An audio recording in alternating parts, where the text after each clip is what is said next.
if you stop feeling suffering and you stop feeling pain and you stop feeling guilt and you start feeling elevated emotions like joy or inspiration or gratitude, not just in a momentary state like positive thinking, but to be able to self-regulate and maintain that, we could teach that. Could we produce the same effects in people?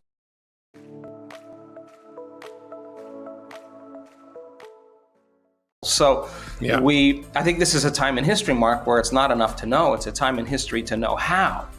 And so all that philosophy is all great dinner conversation, but when you're given a diagnosis, now you got to step out of the bleachers and you got to get on the playing field and you got to start making different choices. And the hardest part about change is not making the same choices you did the day before. And the moment you decide to make a different choice, whether you like it or not, you're going to feel uncomfortable. It's going to feel unfamiliar. You're not going to be able to predict what's going to happen. There's going to be some uncertainty because you're leaving the known familiar self. And so how does the person become the person they are? And why do they keep their health condition the same? And well, most people, your brain is a record of the past. It's an artifact of everything you've learned and experienced to this moment. So most people wake up in the morning, if you think that your thoughts have something to do with your destiny, they start thinking about their problems. And those problems are just memories that are etched in their brain that are connected to certain people and objects and certain things at certain times and places. And the moment they start thinking about their problems, they're thinking in the past. Now, because every one of those problems has an emotion associated with them, the moment they start feeling unhappy or feeling sad, now their body's in the past, because thoughts are the language of the brain and feelings are the language of the body, and how we think and how we feel creates our state of being. Now, the problem is that the person thinks of the problem, feels the emotion, and that is a thought and a feeling.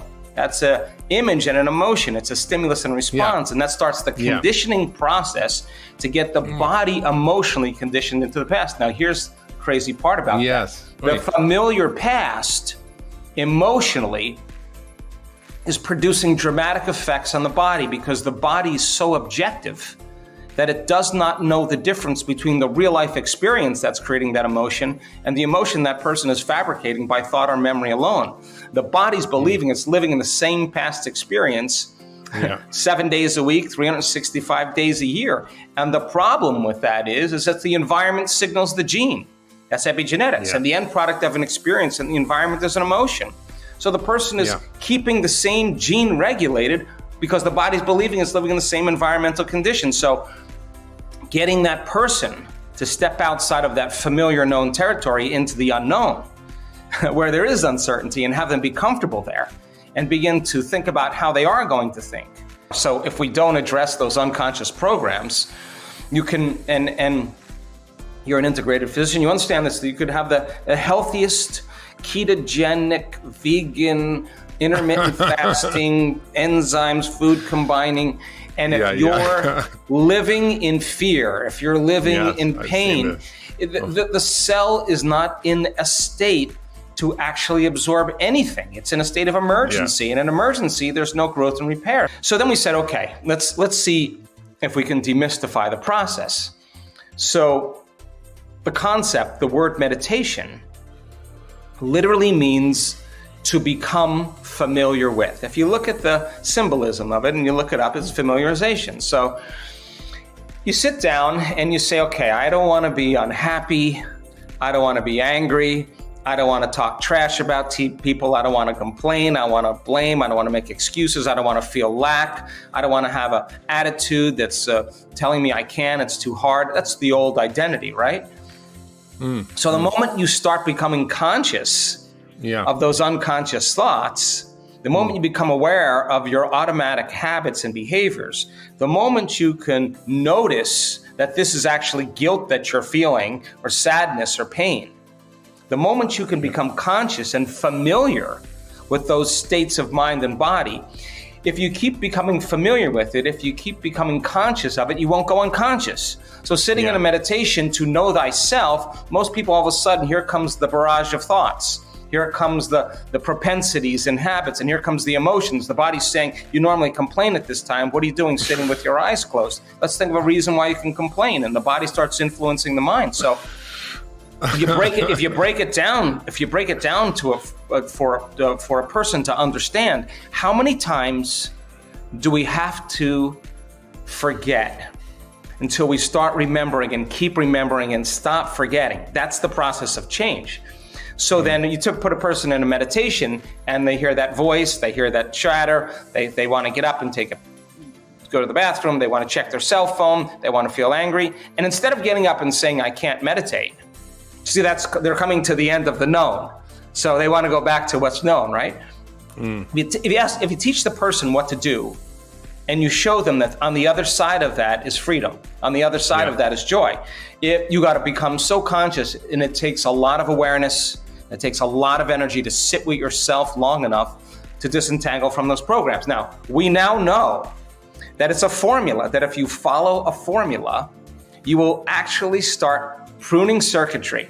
You'll stop the conditioning process and move the body out of the past, and it starts liberating energy. And that's energy to heal with. That's energy to create a new life. That's energy to digest again. The body's no longer living in survival or living in emergency. And the majority of people's emotions then tend to be derived from the hormones of stress. And so that we started realizing that the arousal of the stress hormones, the rush of the chemistry, is actually tapping the body's resources. And the stronger the emotions we feel towards any problem or person in our life, the more we pay attention to them. And if where you place your attention is where you place your energy, then you're giving your power away to that person or problem. And if a person can learn to sit in the fire and say, it's not my boss, it's not my ex, it's not my job, it's not the pandemic, it's me. That this emotion isn't serving me because this emotion is the exact emotion that's pushing the genetic buttons that's creating disease. Okay, if I can keep practicing lowering the volume to that emotion, I'll keep taking my attention off that person or problem. And in a sense, the body starts moving back where? Into the present moment. It starts getting relaxed in the unknown. So we started teaching people the process, and by a person overcoming their past, not the trauma, just the emotion. They just have to work on breaking that conditioning process, because if you keep doing it over and over again, a habit is when the body becomes the mind. Now the servant, now the body's influencing the mind. So we teach a person then how to break that conditioning process. The body starts moving into the present moment. It's no longer in the same environmental condition. And then all of a sudden, we start to see some pretty dramatic changes in people's health. The arousal causes us to narrow our focus on the material world. As our senses become heightened, and we focus on everything that's physical and material, and we start over-focusing. That's what stress does. So we thought, what if we taught people to do the opposite? Instead of narrowing their focus on whatever is material or known to them, let's have them open their focus and broaden their focus and put their attention on nothing physical and put it on nothing, on space, on energy. And if we can create what's called a divergent focus, is it possible that the brain would begin to fire more coherently? And all of a sudden, we started seeing the front of the brain talking the back of the brain and synchronizing areas together, and what syncs in the brain links in the brain. And all of a sudden, you see the person starting to feel more whole.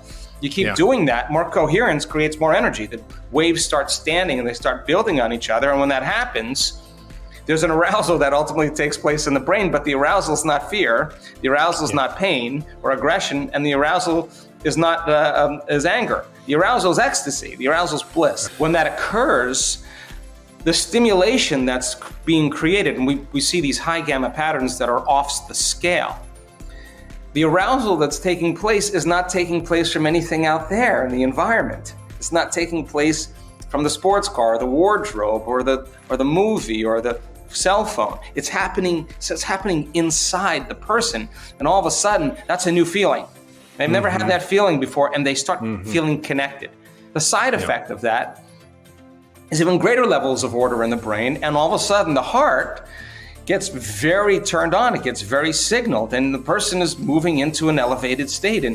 And that kind of combination of energy between the heart and the brain causes the person to become creative. Not a little creative, but really seeing possibilities. They're conscious of things they were never conscious before, and that's a greater level of awareness, and that's a greater level of energy. And so people all of a sudden start seeing synchronicities that start taking place in their life because they have a coherent brain and a coherent heart, and you got a Wi-Fi signal, and you feel connected to something. You don't feel separate. Stress causes us to feel separation and lack, and this feeling makes you feel whole, and all of a sudden all the things that you wanted because you were in lack, you no longer want because you feel like you have them. And that's the kind of place where you can relax more into the present moment and enjoy the sunset and enjoy the meal and enjoy the conversation and enjoy the connection because you're present. And I say that that's a skill, because a lot of people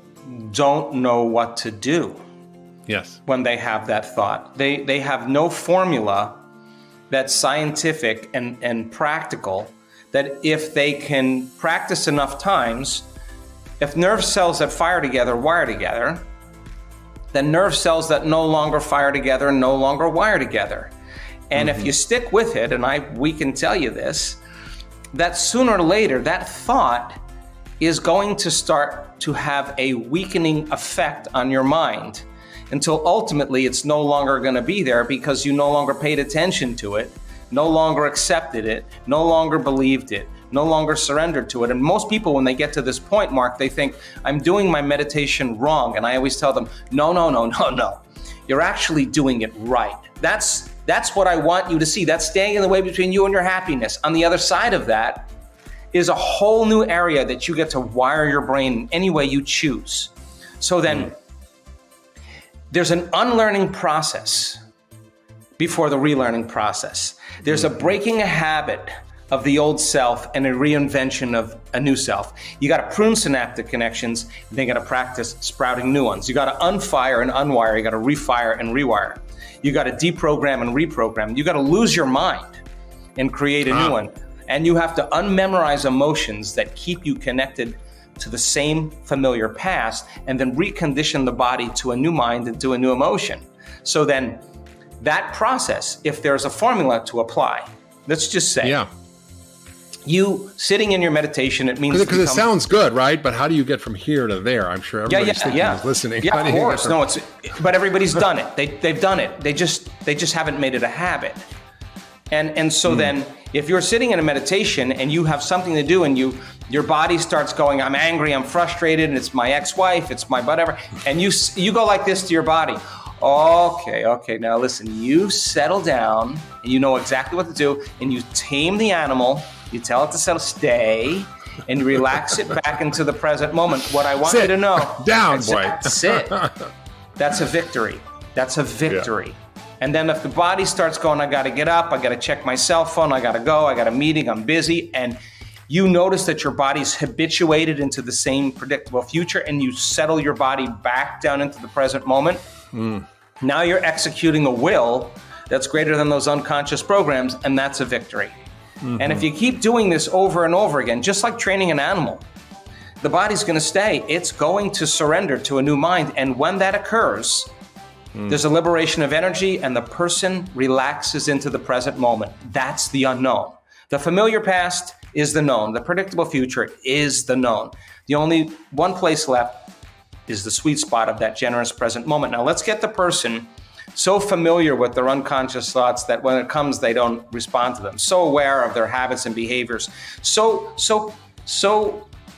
conscious of the emotions that they typically feel in a waking day. They would never go unconscious to that emotion again.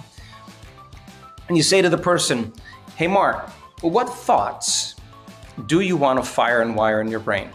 And with intention and attention, if we showed you how to do that, nerve cells that fire together, wire together. Just take a little repetition, a little presence, you start installing the hardware. Keep doing it. It's going to become a software program. What does that mean? That's going to be the new voice in your head that says, Mark, you can do it. Meditation is not just to meditate and then get up and return back to the same person, flipping people off on the freeway and judging your partner. That's going back to the old self. Meditation is to prime the brain and body into a new state of being, right? And then maintain that modified state of mind and body your entire day. You got to be able to practice it with your eyes open, that no condition, no circumstance in your environment, no person, no thing, no craving in the body, no wrong choice. You got to be able to sustain that state. And if you can, get ready, because there's going to be changes in your outer world. That's the law. So when we started studying people that were healing in this work, that were diagnosed, a lot of them with immune-mediated conditions, Mark. Like autoimmune diseases and... Yeah, autoimmune diseases, from cancer to rheumatoid to everything in between.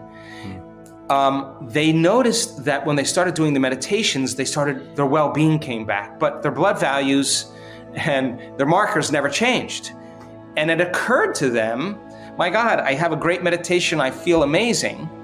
But then when I get up, I return back to the same worrying person. Now I gotta step it up. I gotta make the changes with my eyes open. And when they started doing it with their eyes open, that's when we started seeing the blood values and everything changing. So in our retreats, you can sit as it and get really good at it, but then there's 4 types of meditation. There's a seated, there's a standing, there's a walking, and there's a laying down. And so if you're going to become that person you want to become, you better be able to practice doing it with your eyes open. So we teach people, 1,000, 1,500 people on a beach or in a park. It's really cool to watch. Everybody get that, open their hearts, get in that elevated state and move into a new state of being. And then let's open our eyes. And now let's practice walking with our eyes open as that person. No different than rehearsing for a play or rehearsing and becoming that person. And if you do it enough times, and a person understands that if they could really, how would I walk if I could heal my body in an hour? Who am I going to leave behind here, and who am I going to walk as? And a lot of people just hit it. And when they do, you see dramatic changes in their health because they're actually embodying the energy of their future. So we practice sitting, we practice standing and walking, we practice laying down. We practice it all ways because we want the person to become that very person in 1 week. And if they do, our research shows there's dramatic biological markers that change, not small amounts, like thousands. What are you seeing? Wow, oh my God. We're just everything from methylated DNA to changes in cytokines, the changes in immune markers, to suppression of ATP in cancer cells, to downregulating genes for Alzheimer's. And we just see dramatic changes in people's biology. I'd like to simplify it for the average person, for us regular people, and it's really simple. I mean, your body's a protein-producing machine, and muscle cells make muscle proteins. They're called actin and myosin. Skin cells make skin proteins. They're called collagen and elastin. Stomach cells make stomach proteins. They're called enzymes. And every cell in your body except red blood cells makes proteins, and proteins are responsible for structure, holding it together, and function and physiology, how we work. It's messengers, right? But in order for a cell to make a protein, a gene has to be regulated. So they used to say genes create disease. Well, you know this, less than 1% of the people on the planet are born with a genetic health condition. Everything else is lifestyle, it's behavior, it's stress. So then is it possible then that if they say now, well, genes don't create disease, it's the environment that signals the gene that creates disease. Take 2 identical twins. You watch one age dies at 54, the other one lives to 83. They don't even look like the same person, share the same genome. Well, the environment was signaling the gene expression to make certain proteins, and the person develops a different condition because it's the environment that does that. But now here's the problem. But if the environment signals the gene, the outer environment of the cell is the inner environment of the body. And what is that? That's the emotions, or chemical, physical, and emotional balance that we have to maintain. So if a person's just constantly living in fear, and it's even if the environment is wonderful and they're on vacation, and they keep remembering an event or anticipating a future, and they're bringing up the emotion of anxiety and fear, it makes sense then that the person's signaling the gene outside of the outer environment because they're making the emotion in their inner environment, and there's no difference. And so if that happens, the constant effect by the hormones of stress downregulate genes and create disease. And if you can turn on that stress response just by thinking about your problems, then your thoughts are literally going to make you sick. Yeah. So if your thoughts can make you sick, can your thoughts make you well? And you cannot begin to see changes in a person's health until they stop regulating the same genes the same way, and they start up-regulating new genes and down-regulating old genes. And if they do that, they start producing different enzymes and different chemicals and different hormones, and their body begins to scale in a different direction. I'm a pragmatist. You want to talk about quantum superimposition? To me, if it has no effect on my life, I'm not interested. But if it has if it's a practical application, I'm interested in the practical application. So we look at, I was going to say, we have over 13,000 brain scans now. We look at real-time brain scans. I'm looking at your brain in a 1 hour, an hour and 10-minute meditation. At certain moments, I'm watching what you're doing, if you can actually change your brain waves, and if you can sustain those changes, and can you do it again and make it a habit? Can you make it a skill? Can you repeat it enough times that you can do it more automatically? So I'm watching the words. We're watching the words that I'm saying. I'm not studying any tradition, any ancient scriptures. I think that the moment you start talking religion or tradition or scriptures or spirituality, you're going to divide an audience. I think science creates community. And so what we do is we've actually created, when you see a person move into love or gratitude, and you see what that does to the brain in an instant, it informs the brain to be creative. When you see that and you see this dance between the two, you turn around and you look at that person and they got this big smile on their face. They're so in love with the moment, they don't want it to end. They're in and there's very strong biological changes. So we're looking at scans of hearts and brains. We're looking at collective scans of people just to see if we can demystify the process. I don't want to shut an audience off with a word. I want to create new words that are science-based. So the meditations that we teach all have meaning behind what we're doing, because we've studied the scans and studied the effects, and it has certain intentions of why we're doing it, whether we want to signal new genes, whether we want to create more brain coherence, more heart coherence, we want to create coherence between the brain and the heart. I mean, what is it that we want to do? So we have different meditations, for different intentions, really. Consciousness is awareness. The moment you become aware of possibilities that you were unaware of, now they exist. And that means that other people can step into those footprints, not just as a possibility, but witnessing the possibility in front of them as truth. Because the person who's standing on the stage, who's talking about how their stage 4 cancer went into remission, and there's no metastasis in any bone PET scan, and you can see the before and after, I'm looking at the audience and everybody is leaning in. You know why? Because they're looking at truth. They're staring truth right in the face, and they can't deny it. And that person isn't telling a glamorous story. They're going to tell you the real facts of what happened to them, and it's going to be relatable. And so we have really compelling evidence in our scientific studies. And we have really compelling evidence in our testimonies of students in this work. And incredible. Evidence is the loudest voice, and that's what's going to make a difference.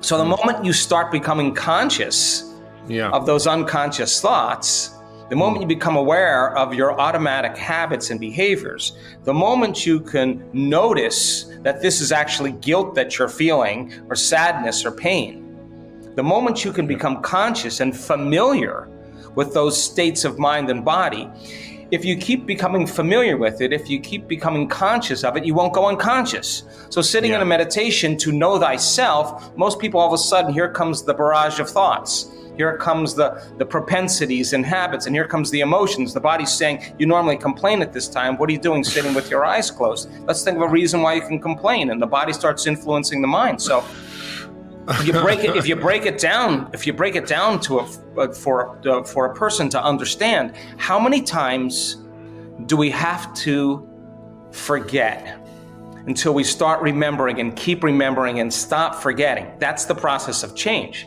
So then you put a person in a meditation and they hear that voice, they hear that chatter, they want to get up and go to the bathroom, they want to check their cell phone, they want to feel angry. And instead of getting up and saying, I can't meditate, see, they're coming to the end of the known.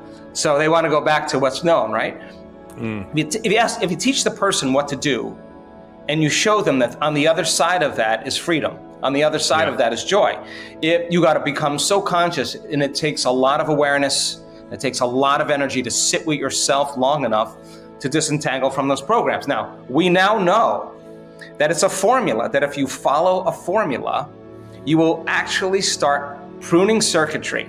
You'll stop the conditioning process and move the body out of the past, and it starts liberating energy. And that's energy to heal with. That's energy to create a new life. That's energy to digest again. The body's no longer living in survival or living in emergency. And the majority of people's emotions then tend to be derived from the hormones of stress. And so that we started realizing that the arousal of the stress hormones, the rush of the chemistry, is actually tapping the body's resources. And the stronger the emotions we feel towards any problem or person in our life, the more we pay attention to them. And if where you place your attention is where you place your energy, then you're giving your power away to that person or problem. And if a person can learn to sit in the fire and say, it's not my boss, it's not my ex, it's not my job, it's not the pandemic, it's me. That this emotion isn't serving me because this emotion is the exact emotion that's pushing the genetic buttons that's creating disease. Okay, if I can keep practicing lowering the volume to that emotion, I'll keep taking my attention off that person or problem. And in a sense, the body starts moving back where? Into the present moment. It starts getting relaxed in the unknown. So we started teaching people the process, and by a person overcoming their past, not the trauma, just the emotion. They just have to work on breaking that conditioning process, because if you keep doing it over and over again, a habit is when the body becomes the mind. Now the servant, now the body's influencing the mind. So we teach a person then how to break that conditioning process. The body starts moving into the present moment. It's no longer in the same environmental condition. And then all of a sudden, we start to see some pretty dramatic changes in people's health. I hope you enjoyed this amazing speech by Joe Dispenza. We'll continue with our daily challenge. Can you complete the inspiring quote and give us the right answer? If you can do it first, you're the daily winner. We are looking for 2 words, and the quote was Joe Dispenza's and goes like this: knowledge is power, but knowledge about yourself is. So we are looking for 2 words, and I'm sure you will know the correct answer. Write your answer in the comments below the video. Even if you're not sure, try and guess. You might be the winner of this challenge. If you love this video and find it helpful, give your thumbs up and share it with your friends. Help me make this video more popular. Don't forget to subscribe and hit that bell button so you don't miss my new videos and new challenges. So hit the bell button and you'll get notified when my new video is published. If you really like what we do here and want to support us, you can join our channel and our community for a symbolic fee and gain many other additional features. You can do that by clicking the join button next to the subscribe button, or you can click on the link in the description of this video. Stay good and have a great day!